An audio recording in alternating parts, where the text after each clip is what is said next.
Ya pemirsa, kita akan awali perbincangan dari Pak Aceh terlebih dahulu. Pak Aceh, pada saat memberikan dukungan, Golkar memberikan dukungan kepada Ridwan Kamil, apakah memang ada kesepakatan ataupun apakah ada pernyataan bahwa Ridwan Kamil menyanggupi bahwa pendampingnya nanti adalah berasal dari kader Golkar?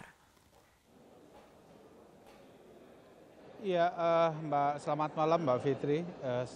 Jadi sebetulnya kita secara tegas di dalam surat rekomendasi yang diberikan kepada Pak Ridwan Kamil dan tentu kepada Pak Daniel Mutakin, surat tersebut kami sampaikan kepada DPD tingkat 1, itu sebetulnya secara tegas itu disebutkan bahwa keinginan kami pasangan tersebut bisa segera untuk ditetapkan. Oke, Pak Aceh, tapi Nah, dari yang Ridwan Kamilnya kedua, apakah sudah kita menyatakan memilih. kesanggupan? Ya kalau soal kesanggupan saya kira memang belum ada. Cuma kan dari target yang ditetapkan oleh DPP Partai Golkar tanggal 25 November ya, hingga saat ini keputusan soal siapa wakilnya kan masih belum ditentukan begitu. Oke. Sehingga kami berpikir bahwa jika dinamika tersebut tidak segera untuk diambil keputusan, ini akan berimplikasi terhadap adanya koalisi dan dinamika yang terjadi di lapangan begitu. Oke, baik. Pak Dan Aceh, oleh karena pencabutan itu dukungan ini. apa namanya? Ya, Pak Aceh, pencabutan dukungan ini apakah karena RK ataupun Ridwan Kamil tidak kunjung memilih wakilnya atau ini merupakan bagian dari kesepakatan antara Ketua Umum dengan DPD tingkat 1 Jawa Barat? Ya idealnya kan sebetulnya begini, kita ingin bahwa proses politik di Jawa Barat ini sebagai partai yang memiliki 18 kursi ya, dan saya kira 18 kursi itu adalah sangat sangat besar ya. Kita berharap bahwa betul-betul Partai Golkar itu diperhatikan ya, menjadi prioritas utama di dalam proses penentuan siapa wakil gubernurnya. Oke. Golkar bagaimanapun kita harus akui bahwa alokasi kursinya itu sangat besar di Jawa Barat.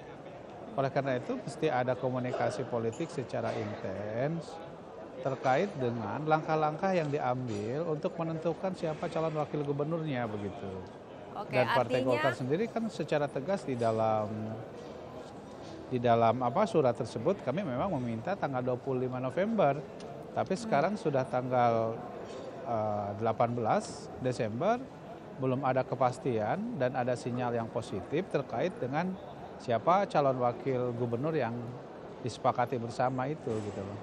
Oke, kita ke Mas Hanta. Mas Hanta, namanya Golkar percaya diri dengan perolehan suaranya di Jawa Barat seperti itu. Kemudian ada alasan juga Ridwan Kamil tidak kunjung memilih wakilnya. Menurut Anda bagaimana dinamika yang terjadi ini? Itu yang tersurat yang ada di dalam surat yang baru keluar dari Golkar. Sebenarnya ada dua hal ya yang sedang bergerak dinamikanya.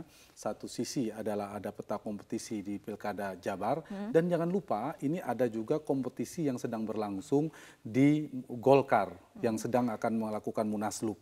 Dan kita tahu Ketua DPD 1 Pak Deddy Mulyadi adalah salah satu penggerak tanda petik ya untuk mendorong adanya munaslup pergantian ketua umum dan seterusnya, termasuk mungkin yang mendukung Pak Erlangga.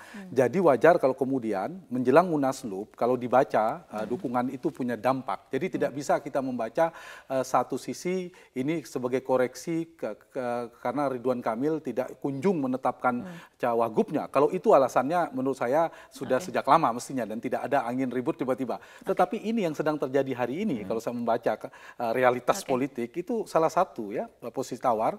Mungkin ada deal politik kita tidak tahu. Ya, yang harus mengamankan posisi ketua umum baru. Meskipun nanti kita akan mengukurnya apakah konsistensi ini berlangsung dinamika Golkar setelah nanti Erlangga betul-betul definitif misalnya menjadi ketua umum melalui munaslup dan itu akan bergantung pada seperti apa nanti. Dan kita tidak melihat bahwa tidak ada faktor eksternal lain ya, faktor dukungan partai lain, lobby-lobby partai lain dan sebagainya. Jadi posisi Golkar ini tidak menaikkan posisi tawar Golkar, justru menaikkan posisi tawar P3, PKB, dan Nasdem yang sedang, terutama P3 yang sudah punya wakil ya di hadapan Ridwan Kamil. Nah, Pak Aceh, apakah ketika mencabut dukungan kepada Ridwan Kamil, Golkar sudah menyiapkan kadernya ataupun Golkar sudah ada rekomendasi siapa yang akan didukung dalam pilkada? Apakah nama yang keluar Deddy Mulyadi? Pak Aceh, kita tahan dulu perbincangannya, kita akan lanjutkan usai jeda berikut.